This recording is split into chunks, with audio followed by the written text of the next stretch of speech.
through. And I'll talk to you about that in just a second. But the more important thing is don't come to class next week, because it is, of course, spring break.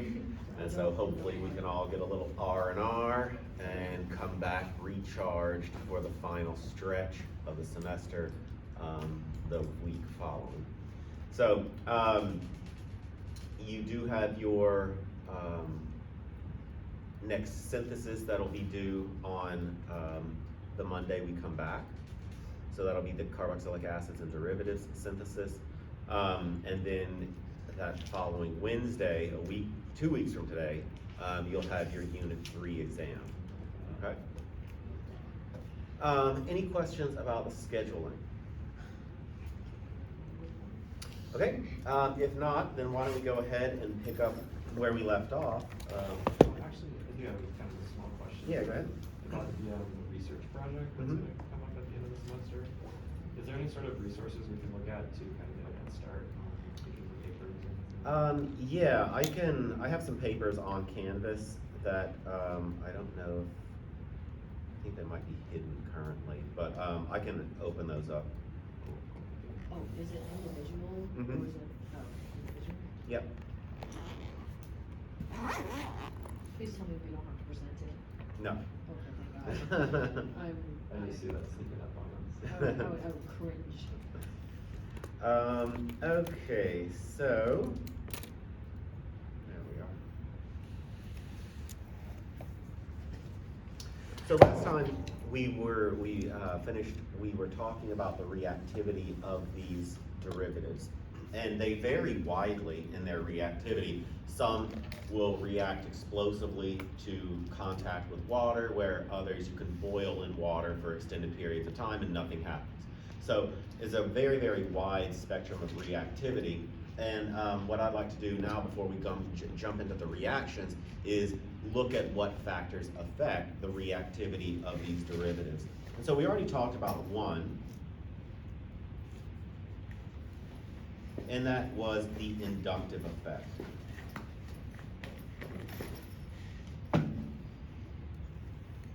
So all of these derivatives have some sort of a heteroatom attached to the carbonyl carbon. The more electronegative that heteroatom is, the more electron deficient the carbonyl is, and thus the more reactive the carbonyl is. All right, so we talked about that last time, so I'm going to go ahead and move on to the second one, and this is a resonance effect.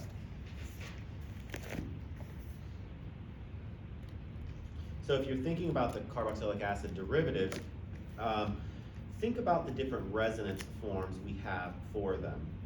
So you have something, and I'm just going to abbreviate it generically like this, because obviously that heteroatom could be a number of different things depending on what specific derivative you're talking about. But in general, it's going to be some electronegative heteroatom that has at least one lone pair of electrons. So we can draw the same resonance form that we always draw for carbonyls, for all carbonyls, namely this dipolar resonance form that explains why nucleophiles are attracted to carbonyls at all, right? You have a partial positive charge on the carbonyl carbon.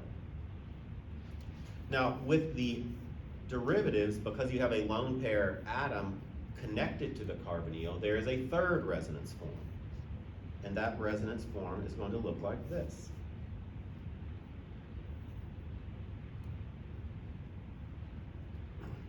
And this third one is the one that is important in the context of reactivity.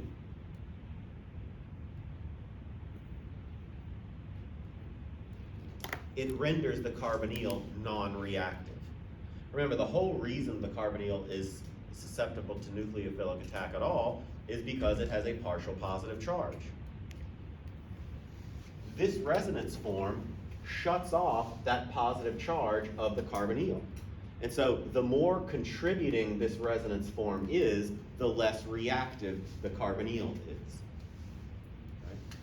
So it's an important point. The more contributing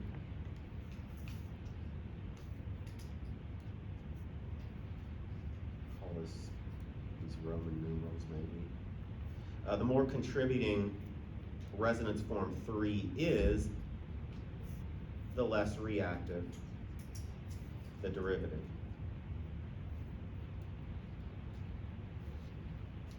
Okay? And then the final aspect of reactivity here is simply leaving group ability.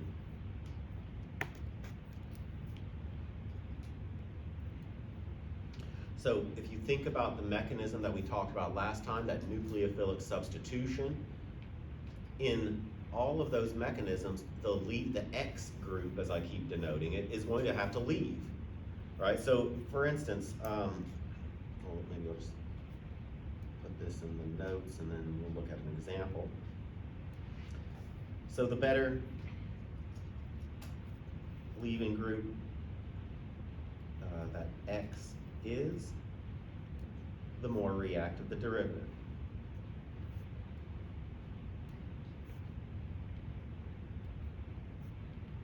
So consider for a minute two derivatives.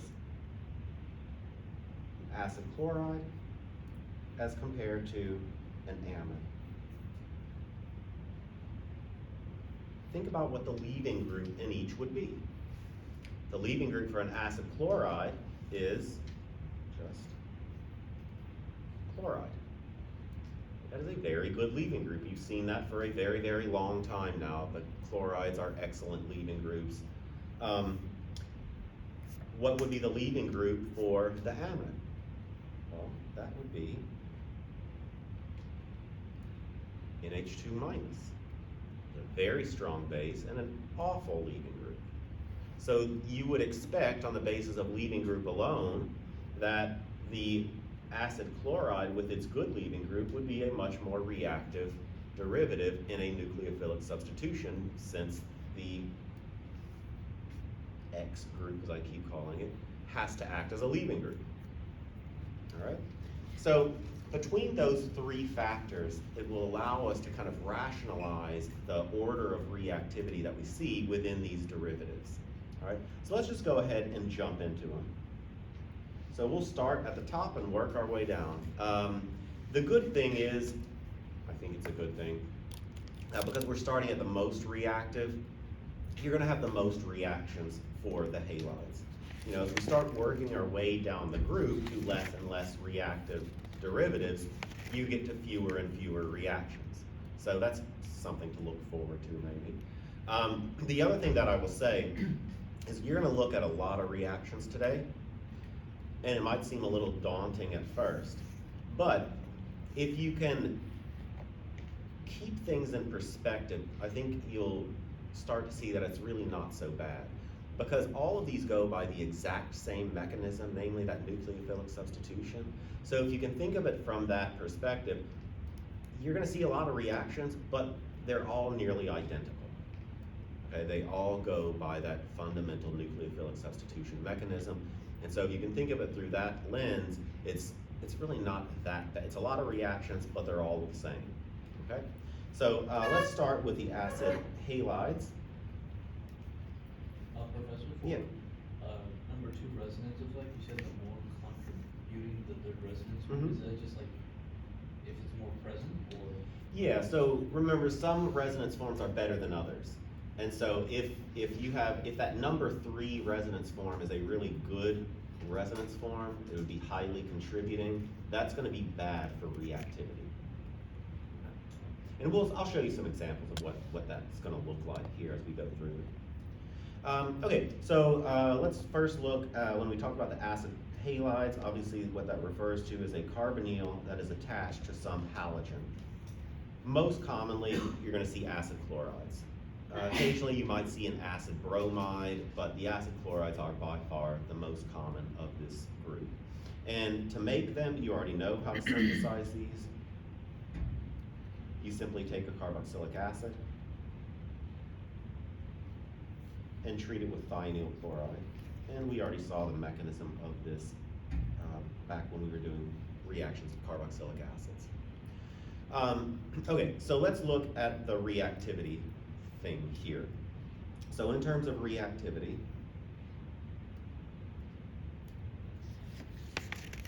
we consider 3 factors. induction?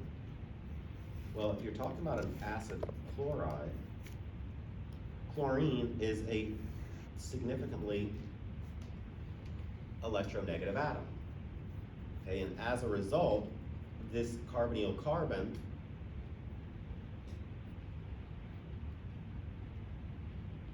is very, very electron deficient.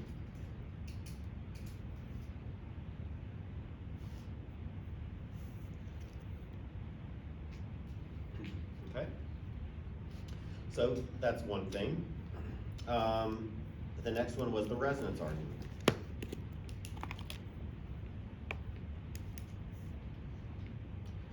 So we can certainly draw all three of those resonance forms for an acid chloride because the leaving group, the X group, has lone pair electrons.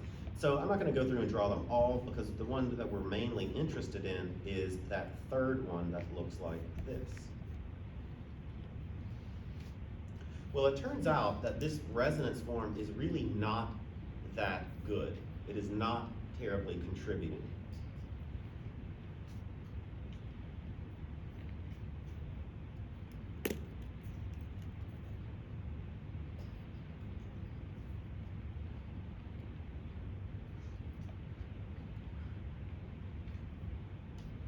Okay, the reason why it's not terribly contributing is because if you look at that structure, it has a pi bond between carbon and chlorine.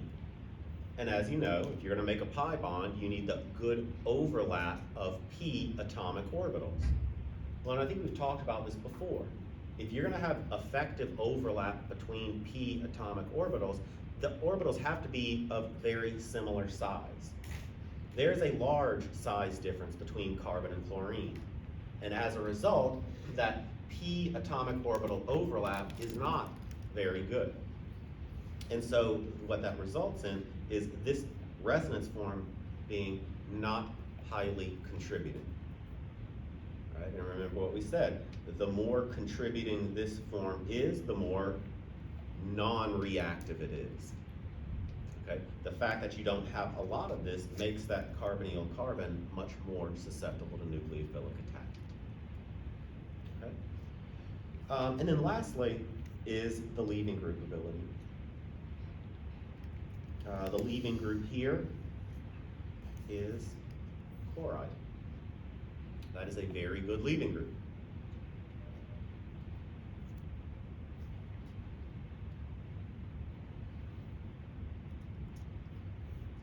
So all three of these factors point to the acid chloride being a very, very reactive acid derivative. All right, and so we can go ahead and just start going through the reactions of them. So you know a lot of these already. I'm just going to kind of put them all in one place for us. The first thing that we can do is react these with amines.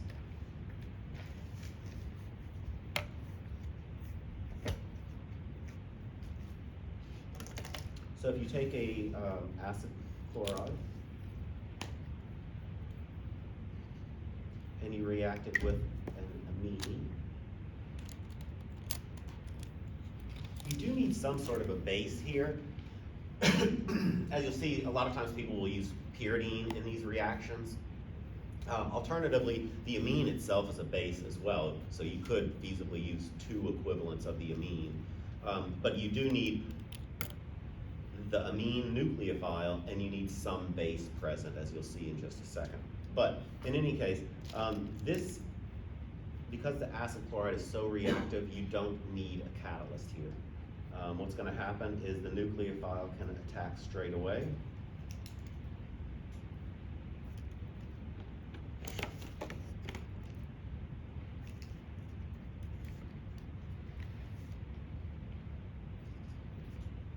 And here is where the base comes into play. We've got to have something that comes in to deprotonate the nitrogen. And so I use pyridine in this, so that would be what comes in and does that job.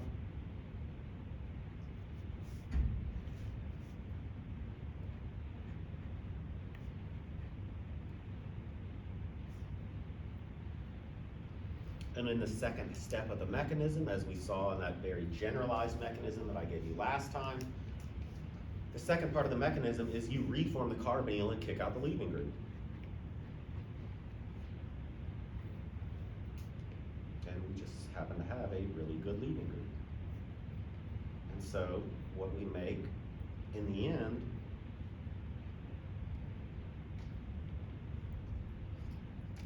is the nitrogen just substituting the chloride, and as a result we get an amide. And we talked about this back when we studied amines. We talked about one of the primary ways you have of making amides was react an amine with an acid chloride. And so this is the mechanism that it undergoes. All right.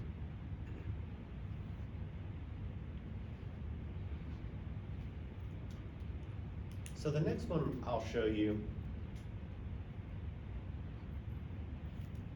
is hydrolysis. So you can take an acid chloride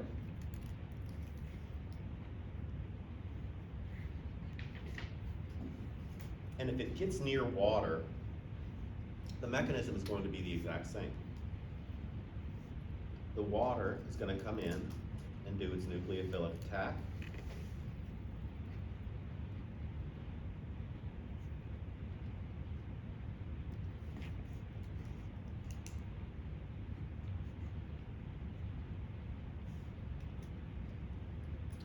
You'll have probably another water molecule come in to deprotonate that.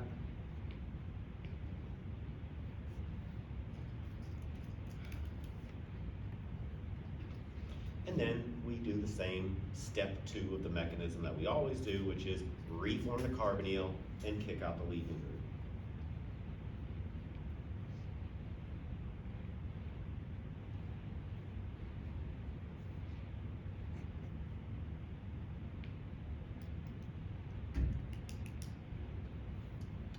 So what you get, this is actually just the definition of an acid derivative, right? When we started this chapter, we defined acid derivatives as something that upon hydrolysis gives a carboxylic acid. And so this is just what we just proved that, right? This is not a useful reaction. This is more of a cautionary tale.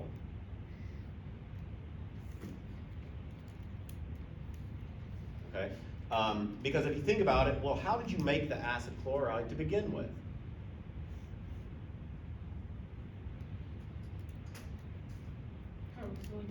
From the carboxylic acid. So what would be the point in taking a carboxylic acid, turning it into the acid chloride, and then hydrolyzing it to give you the carboxylic acid? It's kind of silly. But the reason I bring it up is because these reactions involving acid chlorides, you have to be very, very careful with moisture. So, and this is going to be pertinent because some of you are going to be doing this reaction next on the week we come back from spring break. But if you are doing anything involving acid chlorides, you need to make sure that your glassware and everything else is very, very dry. Because if they're not, this is what's going to happen. All right. Okay, then let's look at what else we could do. Maybe something a bit more useful.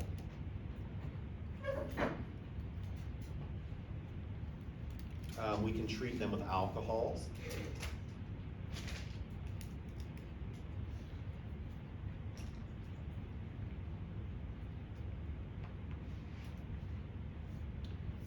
And again, the mechanism is always the same. The nucleophile is going to attack.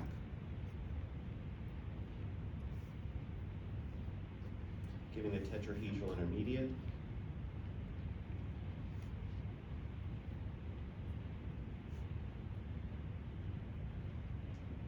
Pyridine will take the proton.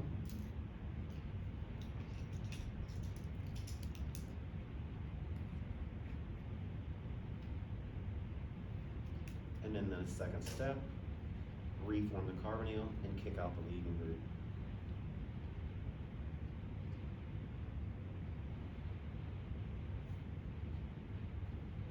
And this is another way of getting to esters.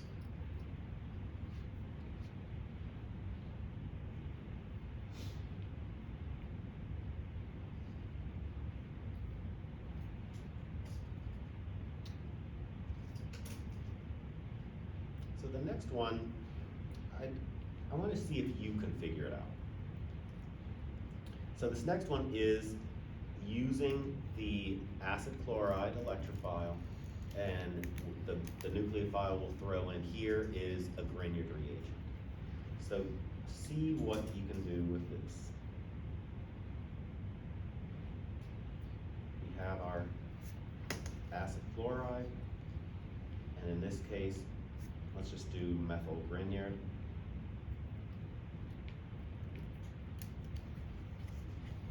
So go through the mechanism like we've done with the previous three and see if you can predict what the product would be here.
Anybody come to a product of this? Ketone. It's good. But are you going to be able to keep a ketone in the presence of a Grignard reagent? Yeah, I mean, you're right. No, You it's- do. It's just like half. Mm-hmm, exactly. So you will get a ketone through the nucleophilic substitution that we've seen.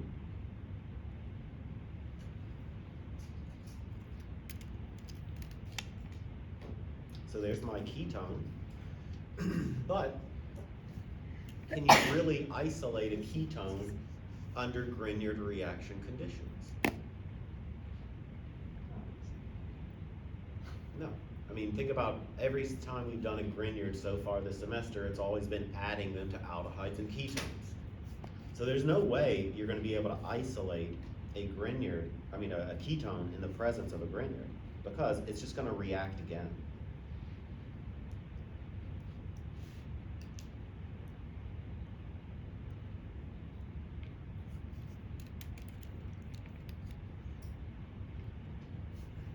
But now, once we have this, if you're thinking about nucleophilic substitution, then the second step is always reform the carbonyl and kick out the leaving group. Except, at this point, we don't have a leaving group. So you're pretty much stuck until you work up an acid, like you do with all Grignard reactions, which will protonate the alkoxide. And so what we end up with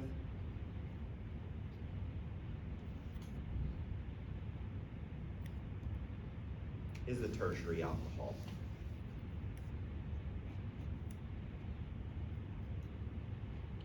you know, if you think about this mechanistically, we've actually just done two separate mechanisms. We did the nucleophilic substitution through here. And then we did the nucleophilic addition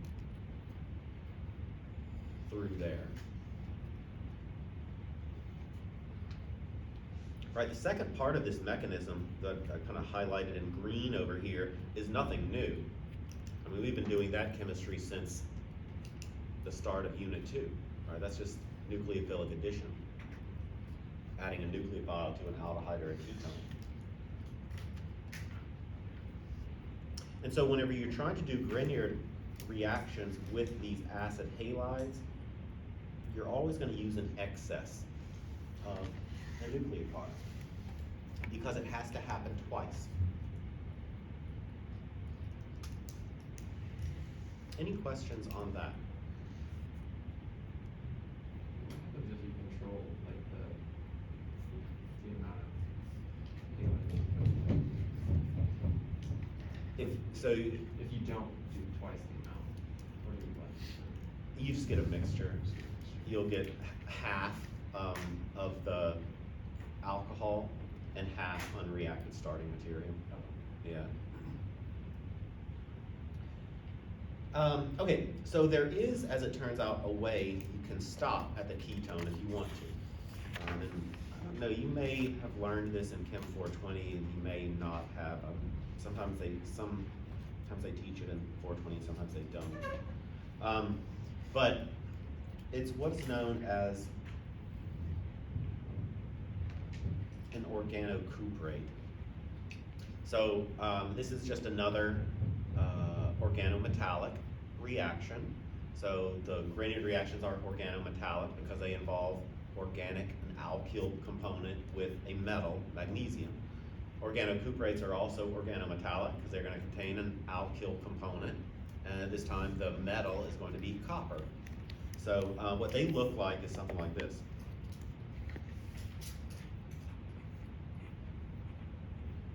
So they're going to use two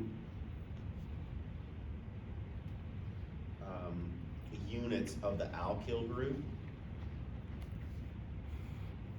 and a copper lithium couple. And they just deliver one of these alkyl groups. Okay? So you can still kind of think of them as carbanion nucleophiles. They're just weaker carbanion nucleophiles.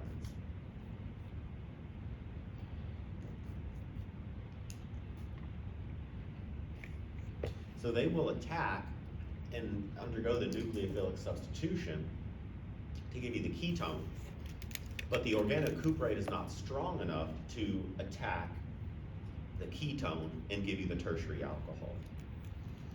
Okay, the reason for that is just because the cuprates are weaker because the carbon-copper bond is not as polarized. As the carbon-magnesium bond is. So that just makes these a weaker carbanion nucleophiles, and it allows you a little bit more control. Some books will call these Gilman reagents.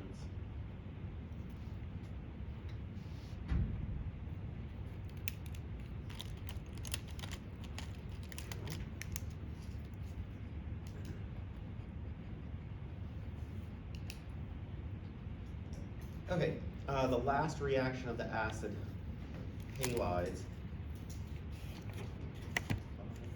is reduction.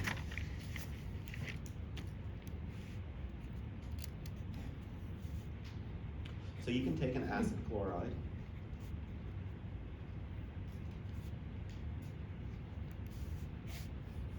and treat it with LAH.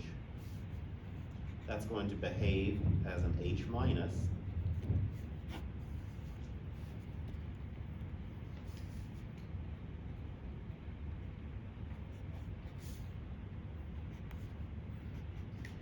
give the tetrahedral intermediate like this.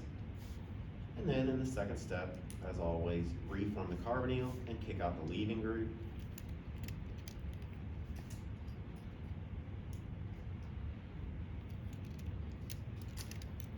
And you can see that gives us an aldehyde. And then you have to ask yourself a similar question.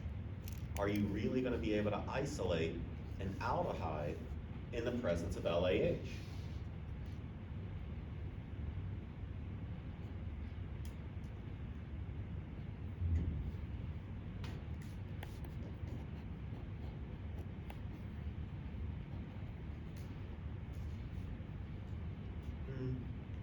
I don't think so.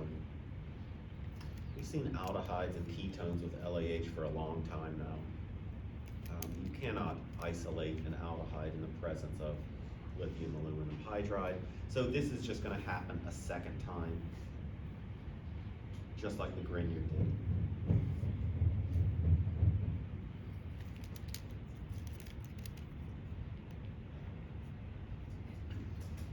So you get that? So this is very similar to the process of the Grignard reaction, right? You first do that nucleophilic substitution where you get a carbonyl compound back, and then it happens again, and you get this nucleophilic addition happens, and then you get this alkoxide, which has no leaving group. And so at this point, you really can't do anything until you acidify.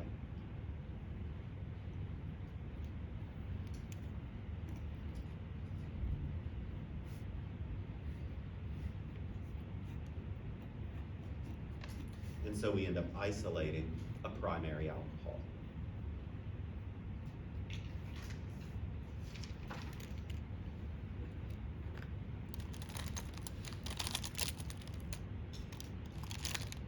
Now, if we wanted to isolate an aldehyde,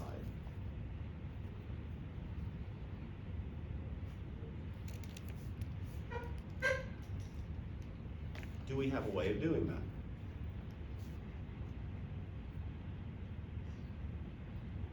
Do you remember ever talking about taking an acid halide and reacting it with something in order to get an aldehyde?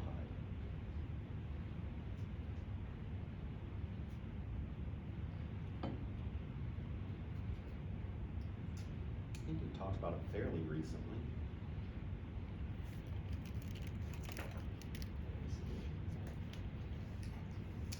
No, we just have to use a weaker reducing agent. Because the problem is, I mean, there's not a problem of reactivity because Wasn't it the fat cousin? it is the fat cousin. That's what I thought. Yeah. So the acid chloride is a lot more reactive than the aldehyde. So if you choose appropriately, if you choose a reducing agent that's not too strong, it's possible to where you can reduce the acid chloride without reducing the aldehyde. And so that's where this weaker lithium aluminum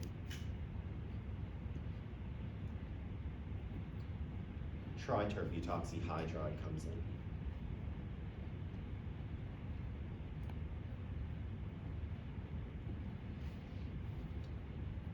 So you can get the aldehyde if you want.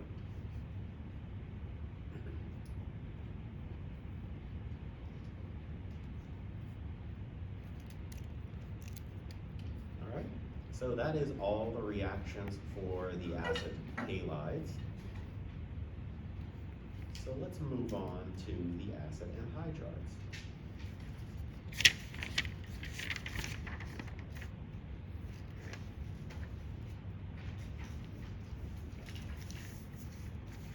So with the anhydrides, these guys look like this.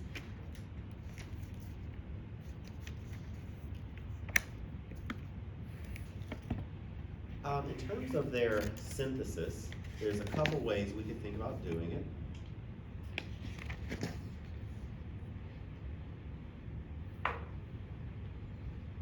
The not real great way of doing this is just to take carboxylic acids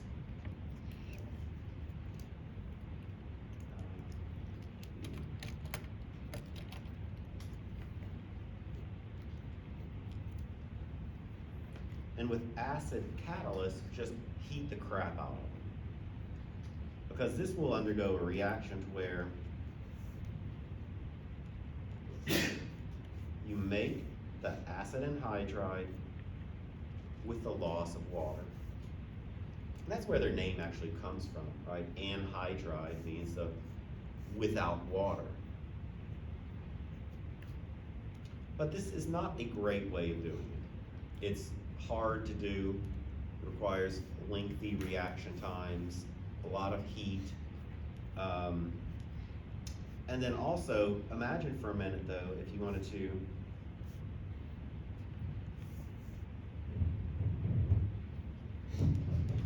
make an unsymmetric anhydride. You know, presumably, the way you would handle that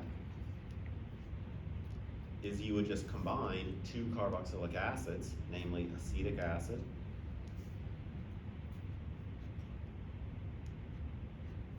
with propanoic acid. Anybody see a problem with that synthesis?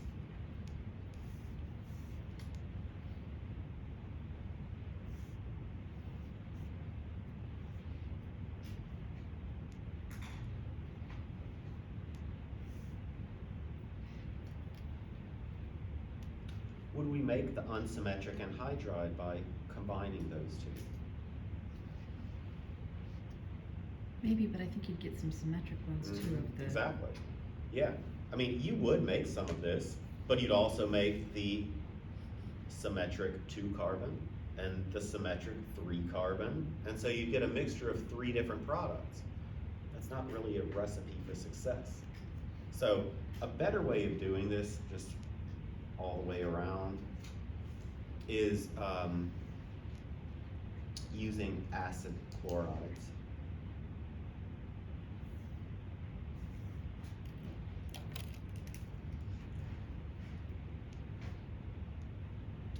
So for instance, if we wanted to do that reaction,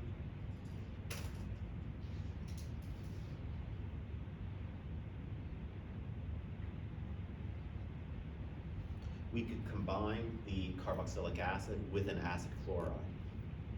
With pyridine, pyridine will deprotonate the carboxylic acid, making the nucleophilic carboxylate, and that would attack the acid chloride.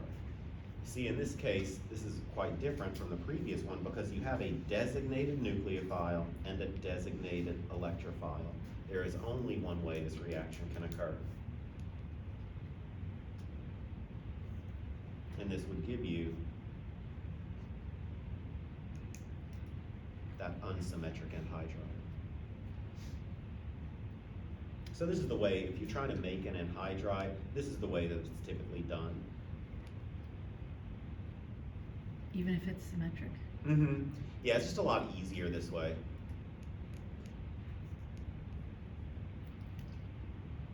All right, so let's go through reactivity.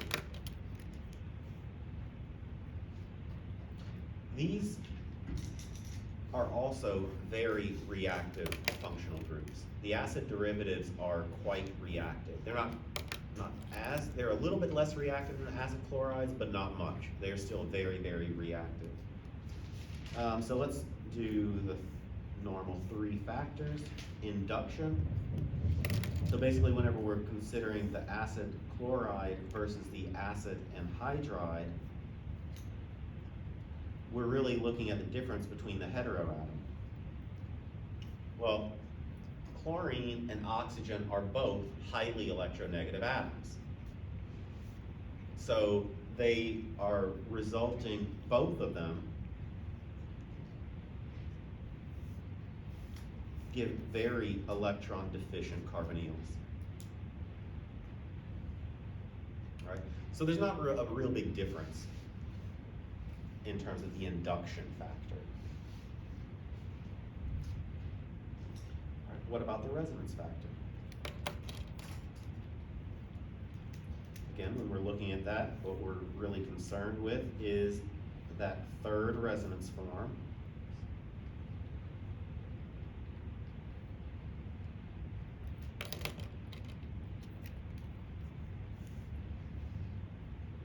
That would look like this. So what we said was that resonance form 3 for the acid halide really was not all that significant because it was very difficult to make a pi bond between carbon and chlorine. Well, now look what our pi bond is between. The pi bond here is between carbon and oxygen. Well, we see that all the time. Right? It is very easy to form good double bonds between carbon and oxygen. So this resonance form 3 is a lot more highly contributing with the derivative, or with the anhydride, than it was for the halide.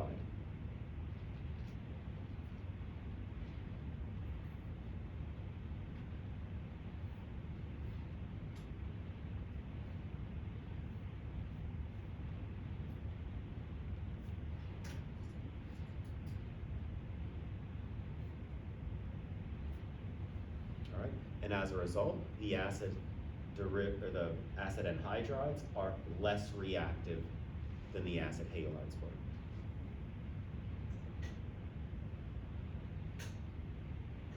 The final factor is leaving group. Think about what your leaving groups are. With the acid halides, your leaving group was chloride. With the anhydrides, your leaving group is a carboxylate.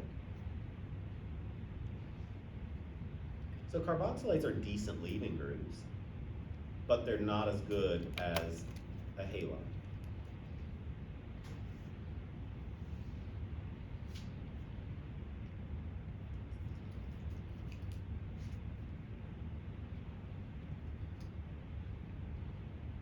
All right, think about it.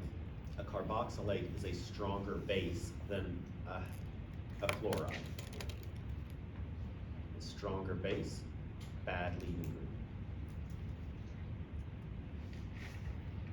All right, so the inductive effect is really nothing too much with these. There's not much of a difference.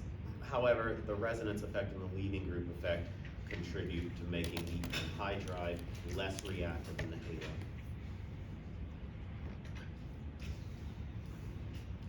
In terms of reactions,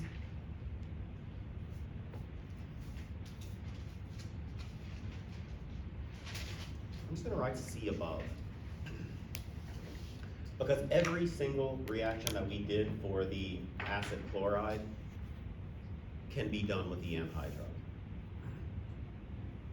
So all, what is it, 5 of them that we did with the halides, you can exactly do the same thing with the anhydrides. So instead of going through all of these all over again, I thought maybe we would just look at an example together. So let's do a Grignard. So you can see what one of these looks like.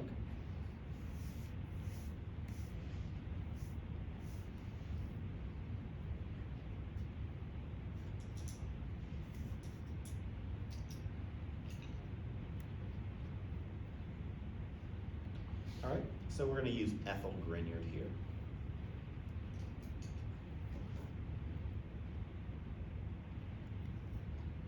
So that's going to look like the carbanion, and that's going to attack the carbonyl. So nothing new here.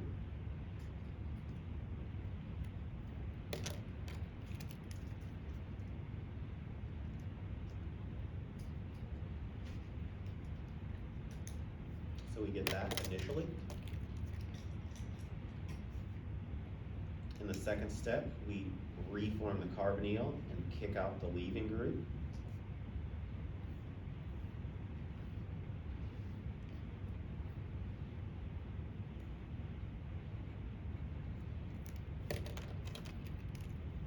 The leaving group in this case is acetate. And that gives you the ketone. Just like we saw with the Grignard reaction of the acid chlorides. Just like the reaction with the acid chlorides, you're not going to be able to keep a ketone in the presence of a Grignard reagent. So this happens again.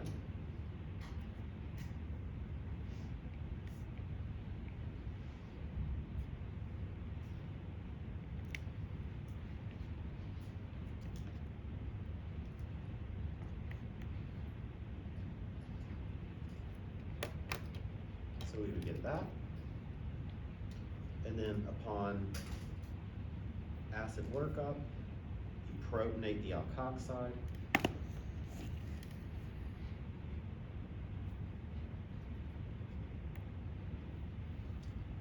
And you isolate a tertiary alcohol.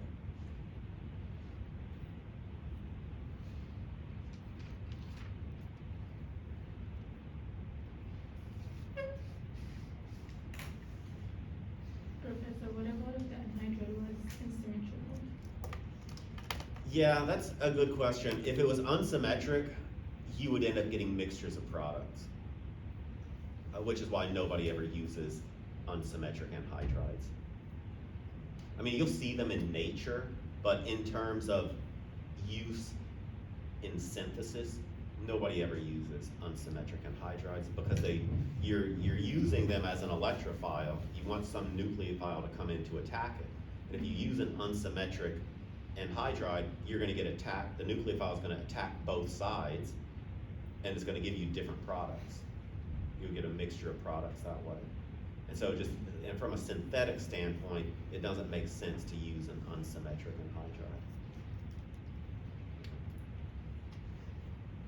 Okay, but like I said, anything that you could do with the acid halides, all of the nucleophiles that we could throw at the acid halides, you can do the exact same thing with the anhydrides. The only thing that's gonna be different is the leaving group that you get.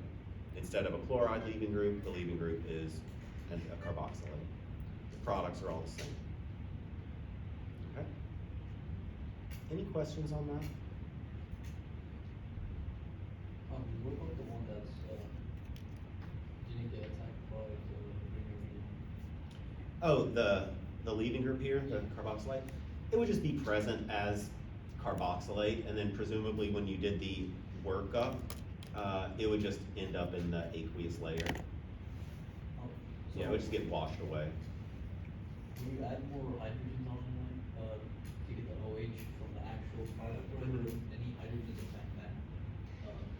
I mean, if you really acidified it, yeah, but usually whenever you do these acidic workups, you're just doing kind of a dilute acid. And the dilute acid is not gonna protonate the carboxylate under most conditions. So you can control it. Normally the acetate, whatever the acetate byproduct is, just gets washed away in the water. Okay, then let's move on to the third of the derivatives, which are the esters. So, esters, we've already talked about their synthesis. So I don't think we need to go through that again. I'm just gonna write C carboxylic acid notes.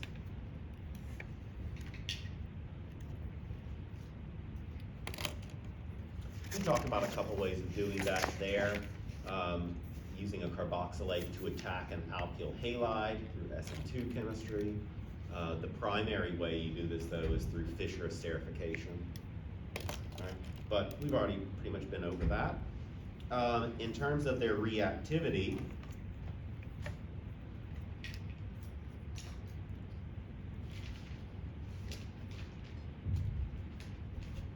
induction, so if you're comparing like an acid anhydride to the ester, the heteroatom is oxygen for the anhydride, it's oxygen for the ester, no difference. All right, so the delta plus as a result of induction on these is pretty much the same. What about the resonance effect?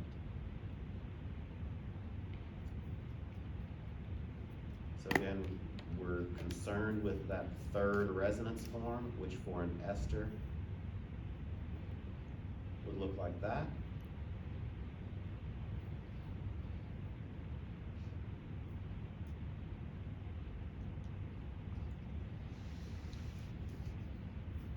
Do you see how for the ester, this form is going to be a lot more contributing?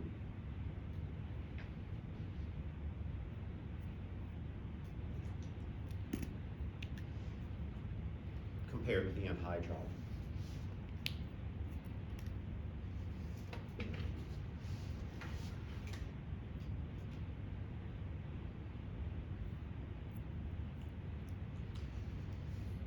Think about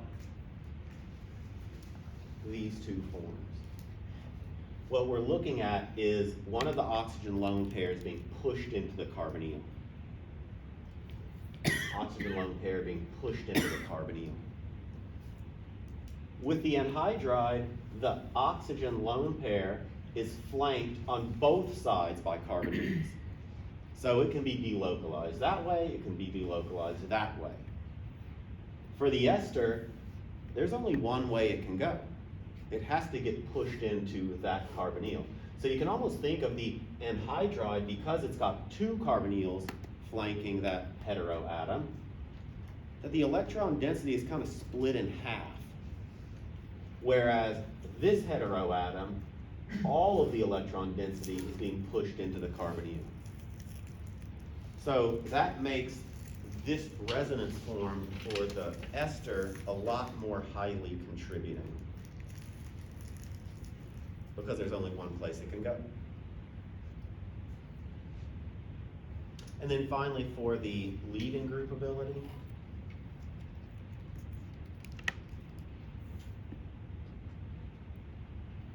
carboxylate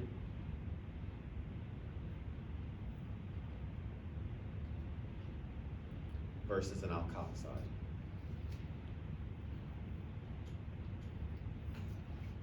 Carboxylate is a much better leaving group.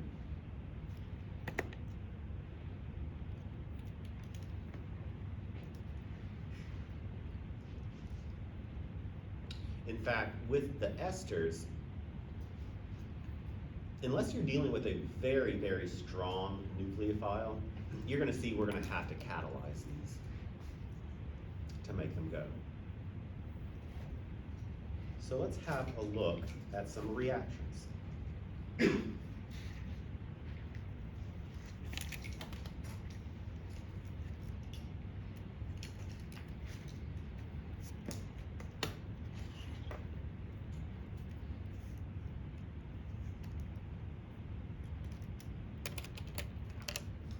So let's look at hydrolysis first, ester hydrolysis.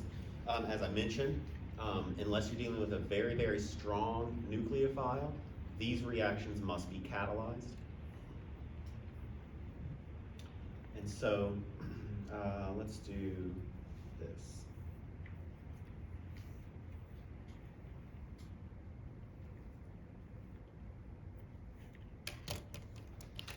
Because if you just throw an ester in water,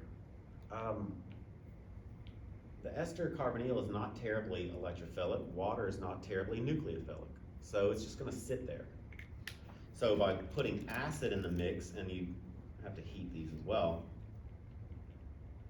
anytime you put a carbonyl in the presence of acid, you're always going to do the same thing, and that is protonate the carbonyl oxygen. And it always does the same thing, or for the same reason. That takes and makes a not great electrophile into a much stronger electrophile. And at that point, water can come in to attack.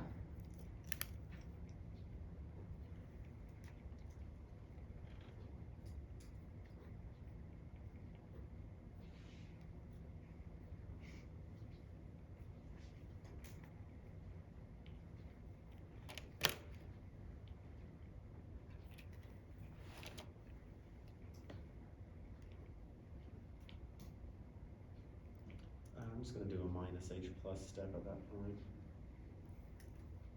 to get things back to neutral.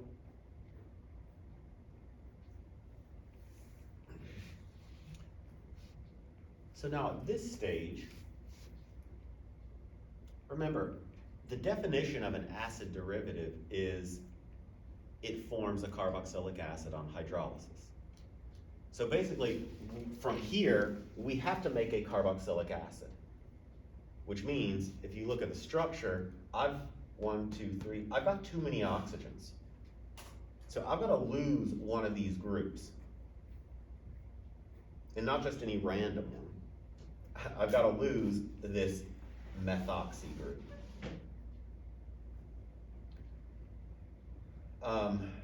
I cannot simply bring in the electrons to reform the carbonyl and kick out methoxide, because methoxide's a bad leaving group. So if I'm trying to lose this OCH3, I have to first make it a good leaving group. And the same way we always make anything a good leaving group, we are going to protonate it. Which makes sense, because we're in acid. So have that go and grab the proton.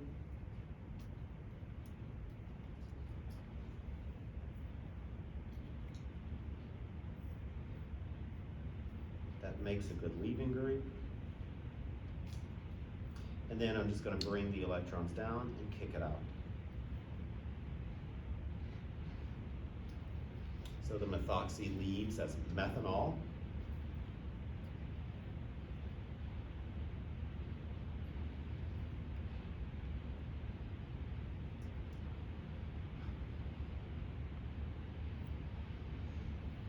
And then in the final step,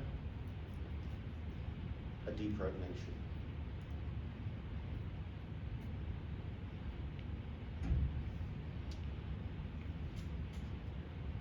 Professor, Mhm. is this not just the exact opposite of what we did in the lab, or the Yeah, esterification? you took the words right out of my mouth. I was just about to say that. Yes, it is. This is the exact reverse of Fischer esterification. And that brings up a good point, because you can go both ways with this. You can take an alcohol and a carboxylic acid, combine them to make an ester, or you can take an ester and hydrolyze it to give you a carboxylic acid plus alcohol. How you perform the reaction is really critical. You know, you have to drive this equilibrium in the direction you want it to go. Otherwise, it's just gonna stall out somewhere in the middle. Either direction? Either direction. So if you wanted to do this, the most common way of doing it is with dilute acid conditions. So you would take your ester, treat it with a lot of water and some strong acid, and then heat it up. And because of the highly dilute conditions, the excess of water is going to push this in the direction of hydrolysis.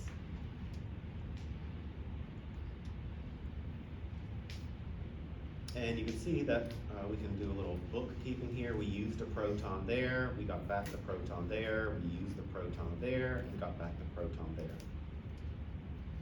Professor, can you repeat what you said again?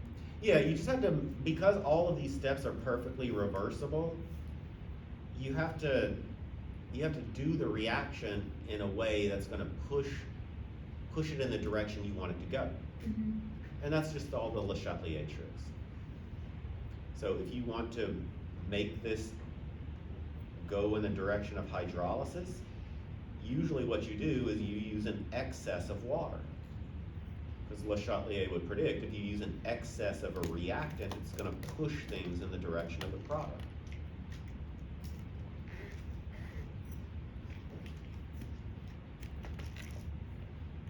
Or what we did in lab, you know, we combined the alcohol with the carboxylic acid and we used an excess of carboxylic acid. And so that drove the equilibrium in this direction. So you could push this to do whatever you want. You just have to run it in the right way to get whatever you want. All right, we can also hydrolyze these in base. And this is a much easier mechanism.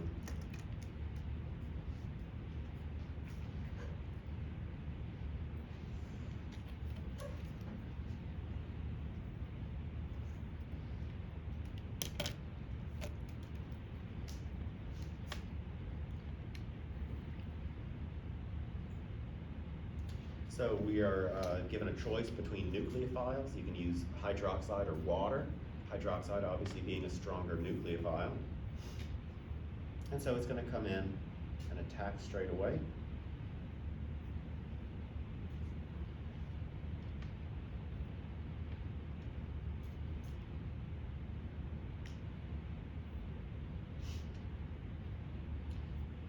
And then we reform the carbonyl and kick out the leaving group.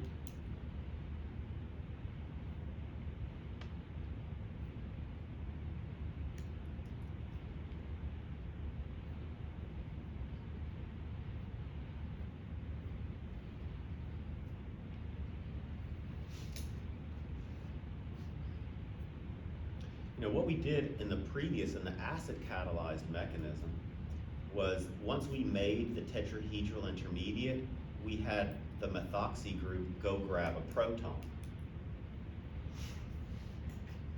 But if you're in base, you don't have any protons. And so that's why we just kicked out the methoxy straight away.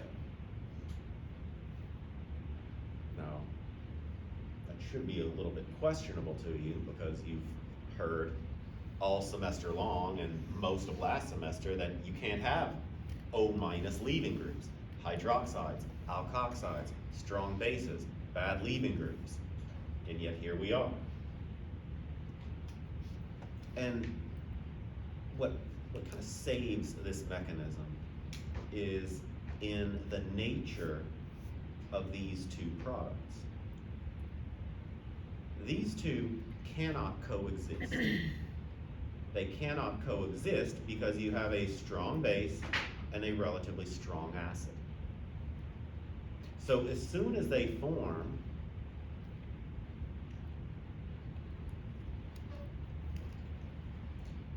you have a big one direction arrow as the strong base grabs the proton from the acid. So actually what your products are here is a carboxylate with an alcohol. So you can think of this as just another Le Chatelier thing. You know, this equilibrium is not great because you have a bad leaving group. However, once even just a little bit of this does form, it gets removed immediately. So you can kind of think about it as, what does Le Chatelier say about an equilibrium where the products of that equilibrium are continually removed? It's going to shift to make more of them. So this really strong one direction step here helps to drive this bad equilibrium step.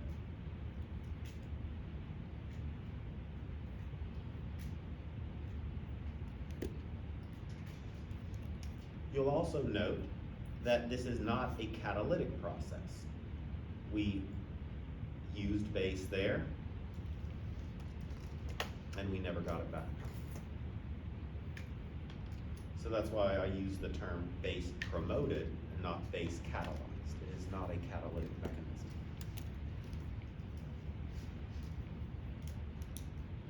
This reaction, you'll sometimes see it referred to as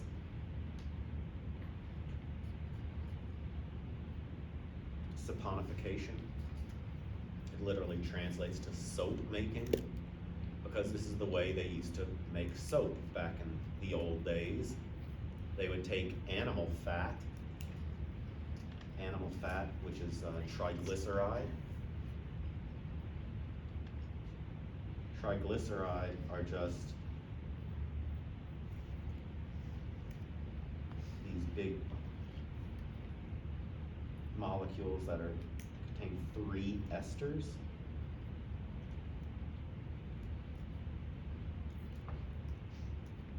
These kind of long alkyl chains. And then you would take the animal fat and you would boil it in sodium hydroxide.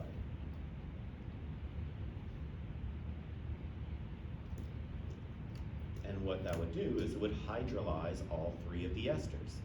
And so you would end up making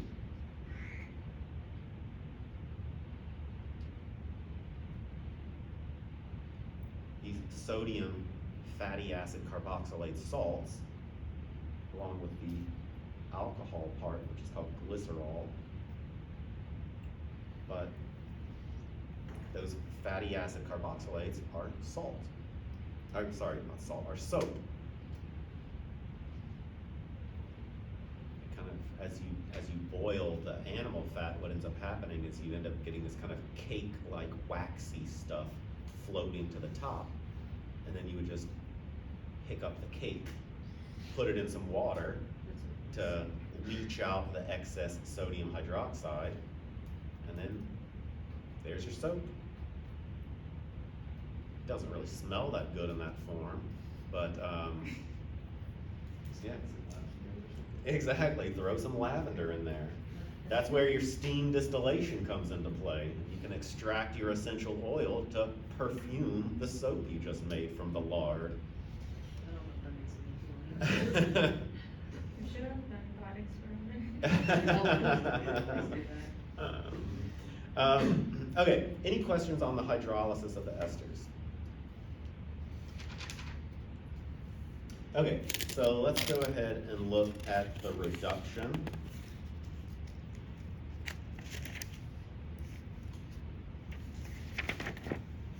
So the most common way of doing this is with LAH.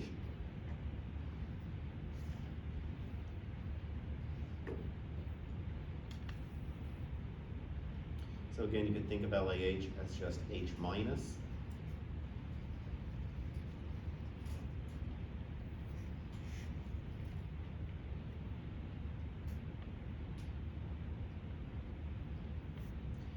And in the second step, we reform the carbonyl and kick out our new favorite leaving group.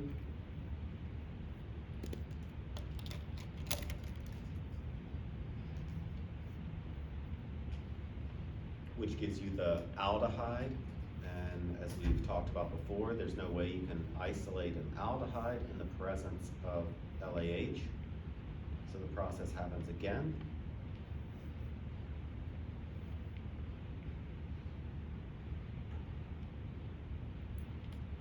And that just hangs out until the acidic workup, where you protonate the alkoxide.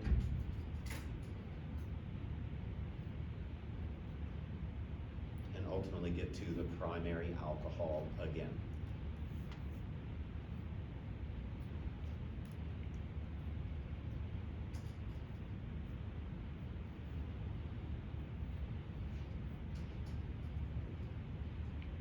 Now there is a way, if you want to stop at the aldehyde, you can get that.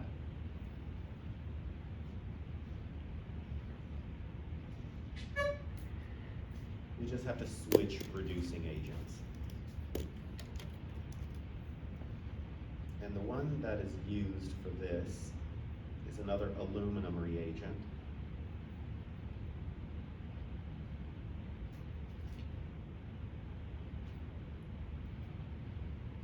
And it goes by the acronym DIBAL.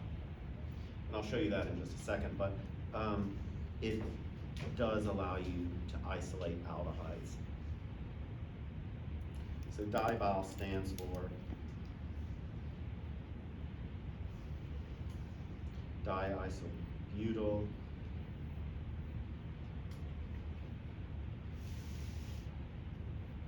aluminum hydride. So it's actually a neutral aluminum reagent.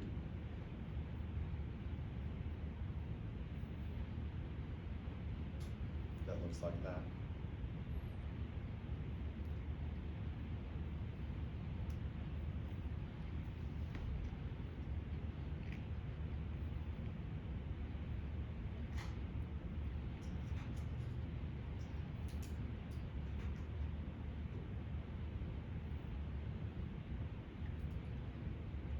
And the final reaction of esters is with Grignards.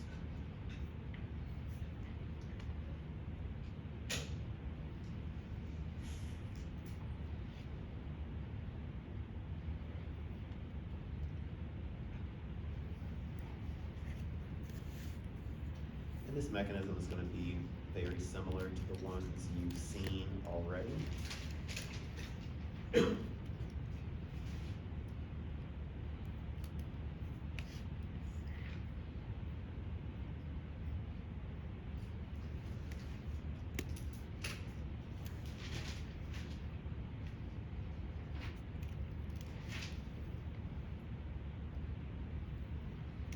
Is the reaction with the Grignard one of the reductions, or is it its own thing? It's its own thing.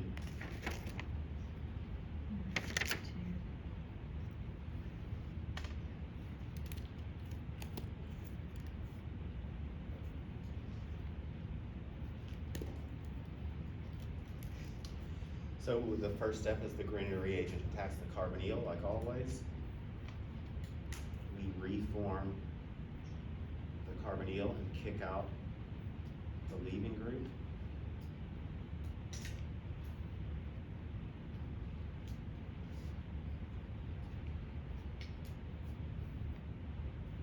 Which would give you a ketone. You know, a lot of this is just very repetitive.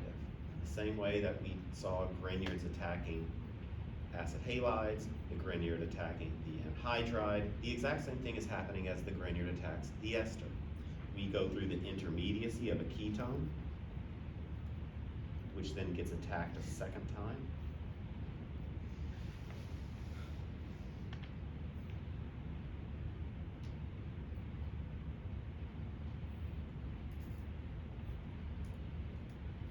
To give the alkoxide, which, just like before,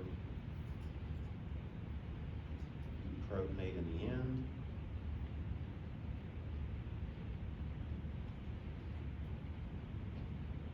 And just like all the others, you end up isolating a tertiary alcohol. Can you remind me again why we're okay with the OCH3 just popping off there? It is a good question. So when we did the hydrolysis, we were saved by this kind of acid-base step. Mm-hmm. We obviously don't have that with reduction or the Grignard. And the short answer to a not very simple question is because nucleophilic substitution mechanisms are not nearly as susceptible to leaving groupability as, say, an SN2 reaction was. So what you're saying is it doesn't matter quite so much if it's a terrible leaving group, it'll do Yes, it anyway? exactly. Okay. And it gets in, and if you want to, I can explain it to you like in lab or something like that, but it gets into, you remember the Hammond postulate from last semester? Remind me. Where the transition state looks more like a reactant or a product, depending on whether it's an endothermic or exothermic reaction. So it has to do a lot with that and the transition states of these mechanisms. I think your book kind of describes it a little bit. I usually don't get too into that because it's a little bit in the weeds, I think. But the bottom line is these nucleophilic substitution mechanisms are much less susceptible to leaving groupability. Okay, we have 5 minutes, and I think that's enough time to introduce the amide.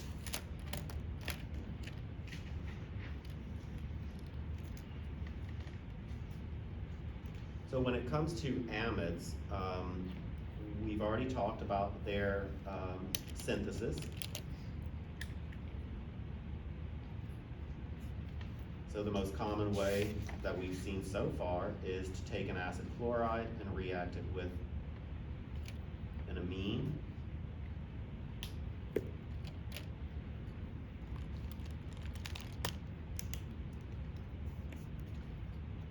So that's one way. A second way is something we haven't talked about, and that's through the use of something called coupling agents. And it turns out that amide synthesis has been studied extensively.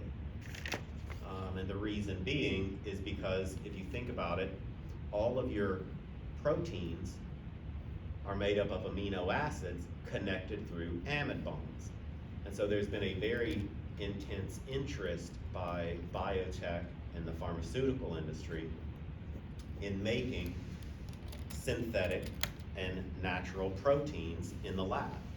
And so if you want to make proteins and peptides, you have to be able to make amide bonds. And so there's been a whole niche market for these coupling agents whose job it is to put together carboxylic acids and amines via amide bonds. And so I'll just kind of show you an example.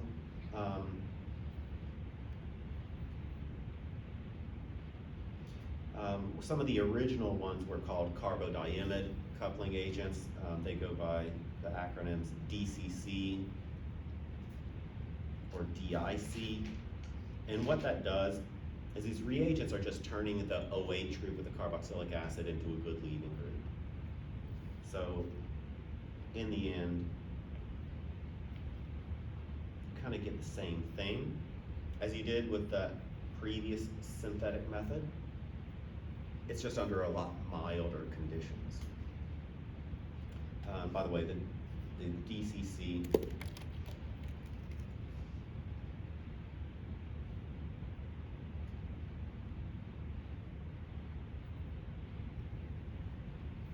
stands for dicyclohexyl carbodiimide. The DIC just replaces the cyclohexyl groups with isopropyl groups. But there is a whole catalog of these different coupling reagents.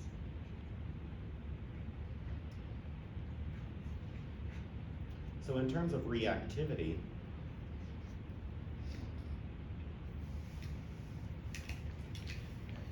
amides really aren't reactive.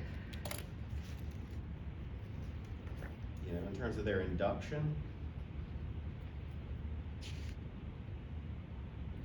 compare like a ester to an amide. Well, nitrogen is not as electronegative as oxygen is.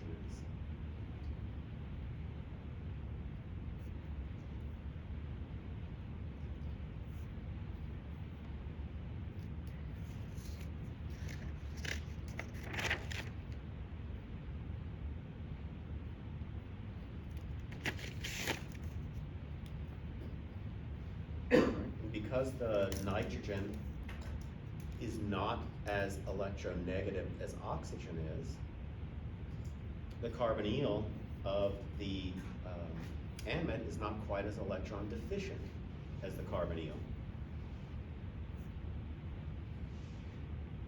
of the ester.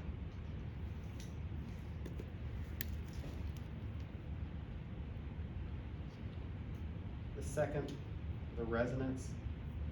This is the big reason.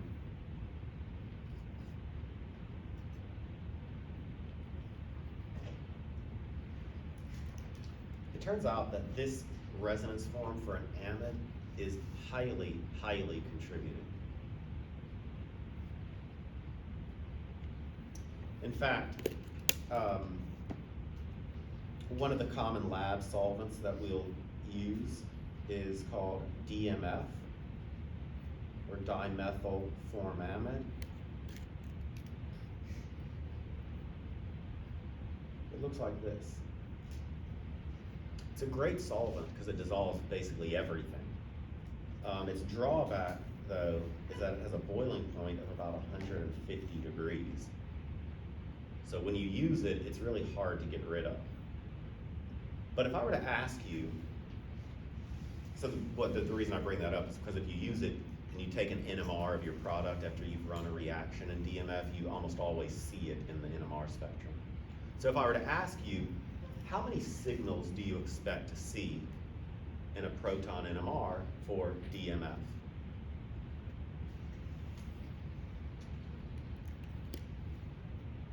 We would see the carbonyl proton, that would be one. You would see the methyl.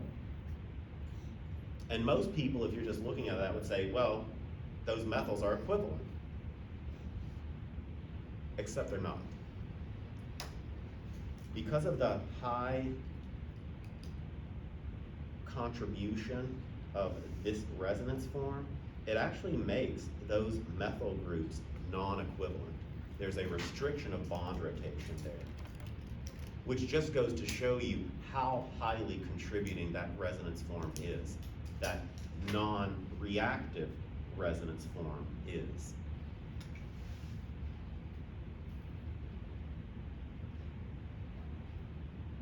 And then the last one, I know I've kept you a couple minutes over, sorry about that, but the leaving group ability. Your leaving group here is NH2 minus. Very strong base, very bad leaving group.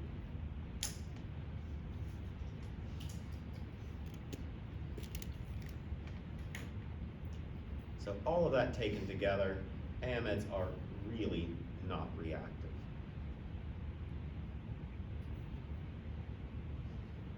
All right. And I think that's a good place to stop. We can pick it up from there, and finish up what little of the Unit 3 is left on Monday after spring break. And you said the synthesis is due on Monday? Yeah, we'll do synthesis on Monday. You know almost everything you need to know for that synthesis. I think there might be one problem where you don't know a reaction that would be helpful yet. And I think that's problem number 10. But pretty much everything else you should be able to. And if we just look in the notes, will it be there? Yeah, it will be.